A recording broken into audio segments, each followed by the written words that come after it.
Welcome back to TC Tips. I'm going to show you how to find your specific email address assigned to your transaction. Skyslope will assign a new email address to every transaction you create inside, so that way you can email directly documents and also use it as a conversation log, and I'm going to show you how to do that. So we're going to start inside of Skyslope. I'm already inside. I'm actually in my archives area, because I don't want to mess up any of my current transactions running. And I picked a transaction that is already closed.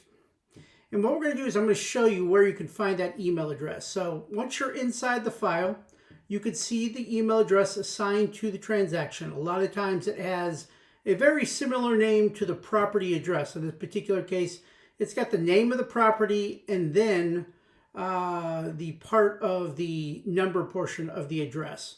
And then it ends in @skyslope.com. So what we're going to do here is I'm going to show you how to get a document into Skyslope through email.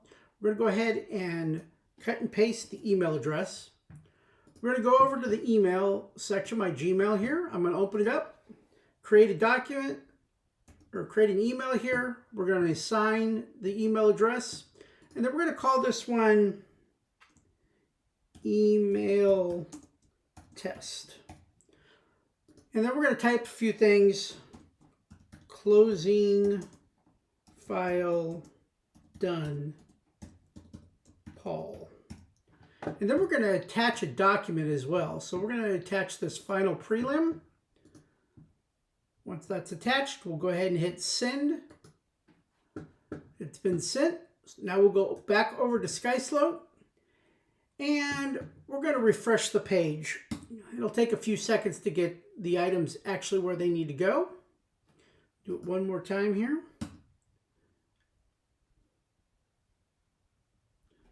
Maybe another second.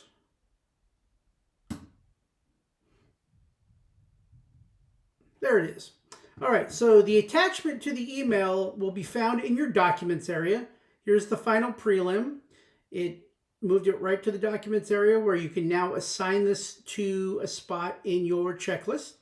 And then over in the log area, we'll open that up and it notes the email. So here's the email received. It had an attachment, the time it was received, the day it was received, who it was from, who it was to. If there was additional people that you had it sent to, it would also include them as well.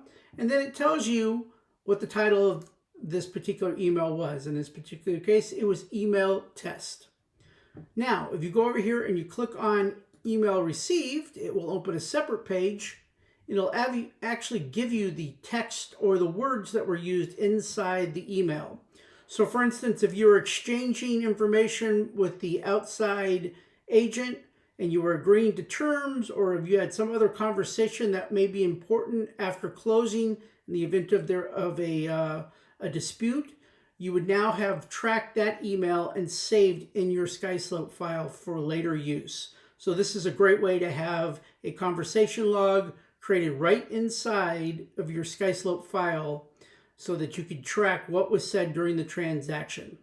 We sure hope that was helpful today, and we hope to see you back for another episode of TC Tips.